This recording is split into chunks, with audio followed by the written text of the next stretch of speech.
Hai adik-adik, apa kabar? Selamat hari Minggu.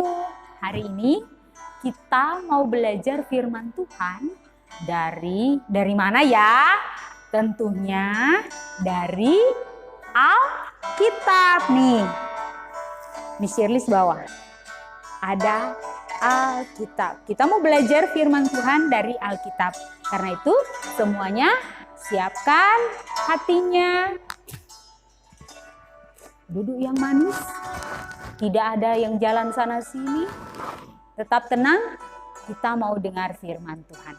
Oke, siap? Selamat mendengarkan. Hai adik-adik, biasanya bertemu Miss Shirley di sekolah minggu dengan kostum yang bermacam-macam, bukan? Wah, tapi kali ini bertemu melalui video. Kita mau dengar firman Tuhan. Tidak apa-apa ya. Kita tetap bersyukur kepada Tuhan karena kita masih punya waktu untuk mendengarkan firman Tuhan. Nah, kalau begitu Miss Shirley buka dulu ini deh. Nah, sekarang sudah kelihatan kan? Wah, kelihatan. Tapi Miss Shirley sekarang dengan kostum apa ya? Ini Miss Shirley pakai kostum Koki. Koki mau bercerita. Bercerita tentang apa? Coba semuanya lihat. Mau cerita firman Tuhan tentang minyak seorang janda. Kalau anak-anak yang ada di kelas TKA dan TKB semuanya pasti sudah tahu. Karena cerita kita minggu ini berkaitan dengan cerita ini. Ada. Ya bukan? Siapa yang sudah mendengarkan melalui papa mamanya di rumah? Oke, Miss Shirley mau cerita kembali kepada kita semua. Bahkan secara khusus yang ada di kelas sekolah minggu. Kita mau dengar firman Tuhan ini. Alkitab Miss Shirley mana ya? Oh, ternyata ada di tas kabar baik. Miss Shirley sambil dulu ya. Nah, yang punya Alkitab, mari masing-masing buka Alkitabnya di dalam 2 Raja-Raja 4 ayat 1 sampai dengan yang ke-7. Di dalam 2 Raja-Raja 4 ayat 1 sampai dengan yang ke-7. Alkitab bilang apa ya? Wah, Miss Shirley juga mau buka Alkitabnya.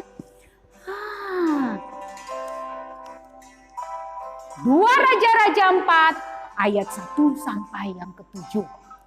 Jawab Elisa kepadanya, apakah yang dapat kuperbuat bagimu? Sebenarnya siapa sih dia? Ternyata ada seorang wanita yang datang kepada Nabi Elisa. Dia mengadukan nasibnya. Dia katakan bahwa setelah suaminya meninggal, ada satu masalah yang ditinggalkan. Anak-anaknya mau dijadikan budak. Karena ternyata mereka punya utang. Dan ibu janda ini tidak bisa membayar utangnya. Jadi anak-anaknya mau dijadikan budak. Ibu janda sedih sekali. Lalu dia datang kepada Nabi Elisa. Dia mengadukan nasibnya. Itulah sebabnya kenapa Nabi Elisa menjawab seperti itu. Apakah yang dapat kuperbuat bagimu? Beritahukanlah kepadaku. Apa yang kau punya di rumah? Berkatalah perempuan itu. Hambamu ini tidak punya sesuatu apapun di rumah. Kecuali sebuah buli-buli yang berisi minyak. Lalu berkatalah Elisa. Pergilah, mintalah bejana-bejana di luar. Pada tetanggamu bejana-bejana kosong. Jangan terlalu sedikit. Wah, adik-adik. Janda ini benar-benar melakukan apa yang dia dikatakan oleh Nabi Elisa. Tapi kita dengarkan dulu selanjutnya apa ya. Kemudian kata Nabi Elisa, masuklah. Tutuplah pintu sesudah engkau dan anak-anakmu masuk. Lalu tuanglah minyak itu ke dalam segala bejana. Mana yang penuh, angkatlah. Wah, sangat taat ya perempuan ini. Dia kemudian pulang. Coba kita lihat. Wah, di gambar ini menunjukkan bahwa dia sangat taat. Setelah dia mengadukan nasibnya kepada Nabi Elisa, dia pulang, dia melakukan apa yang dikatakan oleh Nabi Elisa. Dia minta semuanya bejana-bejana, lalu dia masuk ke dalam rumah, dia tutup pintu, lalu mulailah dia menuang. Dia menuang dari minyak yang ada dalam buli-buli itu. Dia mulai menuang. Dia melakukan seperti apa yang dikatakan oleh Nabi Elisa. Wah, firman Tuhan berkata seperti itu loh. Bahwa wanita janda itu melakukan apa yang dikatakan oleh Nabi Elisa. Dia melakukan dengan benar. Dan setelah itu apa yang terjadi? Coba lihat gambar selanjutnya. Wah, di dalam gambar ini terus menerus dia menuang. Tetapi kemudian ternyata bejana-bejana itu sudah habis. Semuanya sudah penuh. Lalu ibu janda ini bilang sama anaknya, dekatkan lagi bejananya. Kata anaknya, ibu, bejananya sudah habis, tidak ada lagi. Lalu berhentilah apa? Minyak itu mengalir. Wah, luar biasa. Anak-anak, apa yang terjadi? Lalu kemudian apa yang dilakukan oleh ibu janda ini? Mari kita lihat dulu apa kata firman Tuhan. Shirley mau baca. Ketika bejana-bejana itu sudah penuh, berkatalah perempuan itu kepada anaknya, dekatkanlah kepadaku sebuah bejana lagi. Tetapi jawabnya kepada ibunya, tidak ada lagi bejana. Lalu berhentilah minyak itu mengalir.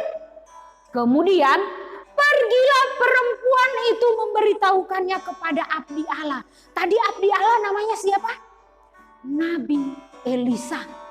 Perempuan itu pergi kepada Nabi Elisa. Dan dia berkata, dan abdi Allah itu berkata kepada perempuan itu apa? Pergilah, jualah minyak itu. Bayarlah hutangmu dan hiduplah dari lebihnya engkau serta anak-anakmu. Wah, Alkitab luar biasa menjelaskan bahwa perempuan ini setelah melihat bahwa semua bejana-bejana itu sudah penuh,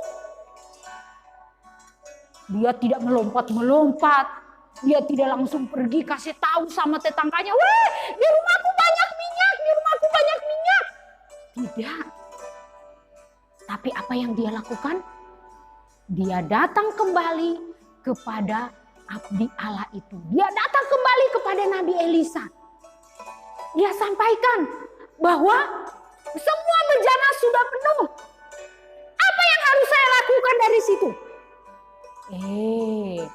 Lalu Nabi Elisa bilang apa? Pergilah, jual semua minyak itu.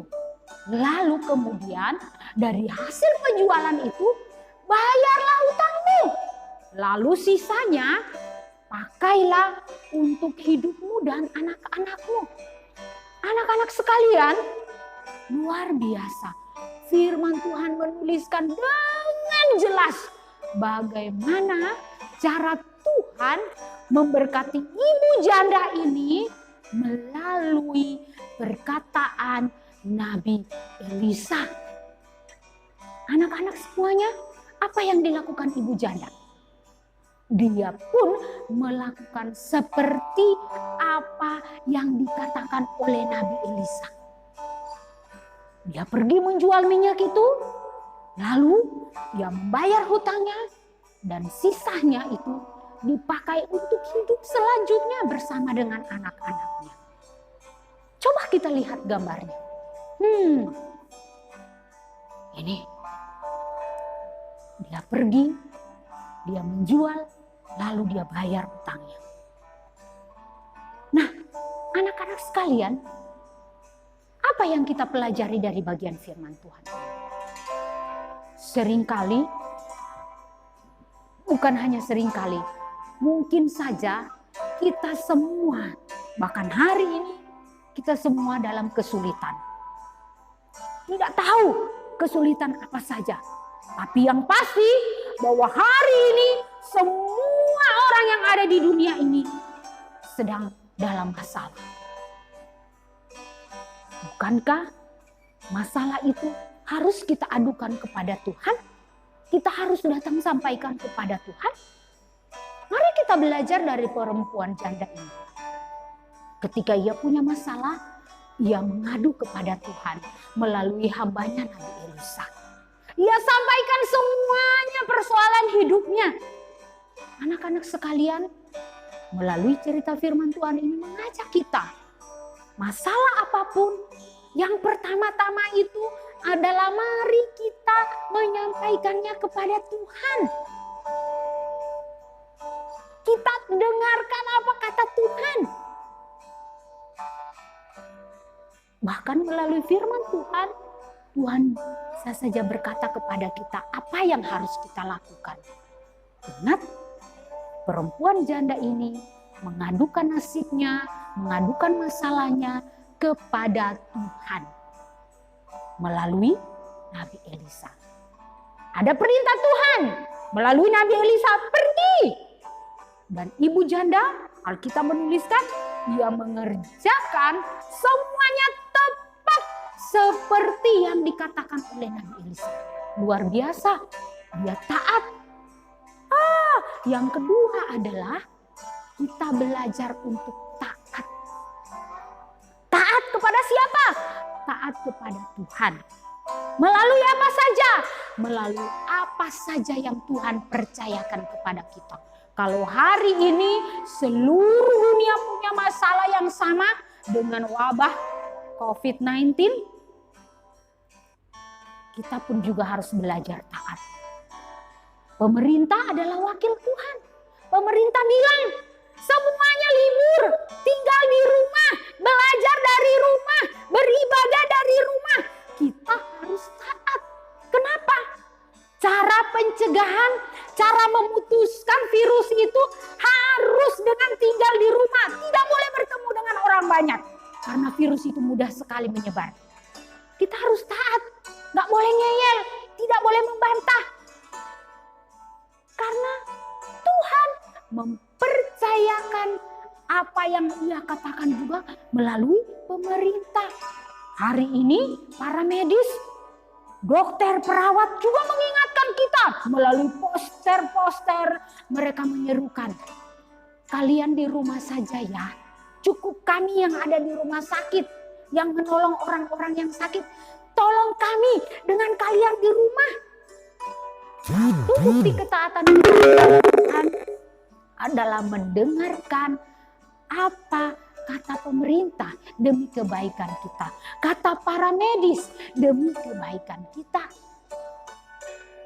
Anak-anak semuanya dimanapun berada yang hari ini mendengarkan firman Tuhan. Yang ketiga, setelah kita taat melakukan, apalagi yang kita lakukan?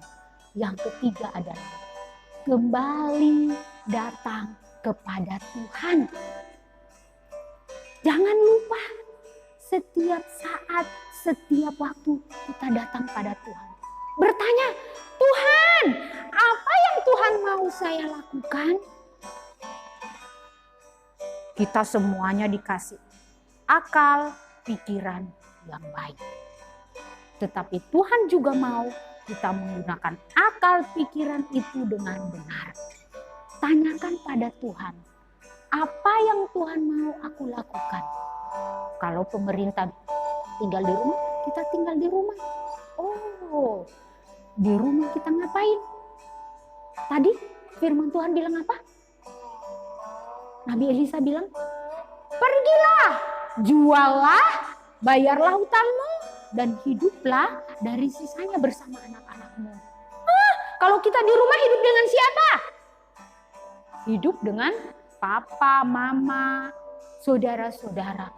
Firman Tuhan kita hidup bersama-sama dengan rukun. bersama-sama selalu mencari Tuhan. Ingat, melalui peristiwa ini, melalui cerita firman Tuhan ini, mengingatkan kita banyak hal. Bahwa Tuhan mau kita selalu datang kepada Tuhan. Mengadukan nasib kita kepada Tuhan. Lalu kemudian melakukan firman Tuhan dengan taat, dengan setia. Dan kemudian apa? Terus menerus membangun hubungan, datang kepada Tuhan, berseru kepada Tuhan. Membawa siapa? Membawa keluarga kita, membawa bangsa dan negara kita. Nah, anak-anak semua, hari ini kita sudah belajar firman Tuhan. Ayat hafalan kita dari mana? Minggu lalu ayat hafalan kita dari Amsal pasal 3 ayat berapa? Oke, kita menghafal dengan gerakan ya. Amsal pasal 3 ayat 5 dan 6. Percayalah kepada Tuhan dengan segenap hatimu dan janganlah bersandar kepada pengertianmu sendiri. Akuilah Dia dalam segala lakumu, maka Dia akan meluruskan jalanmu. Amsal 3 ayat 5 dan 6. Ini firman Tuhan untuk kita. Tuhan Yesus memberkati kita semuanya. Selamat hari Minggu. Bye-bye.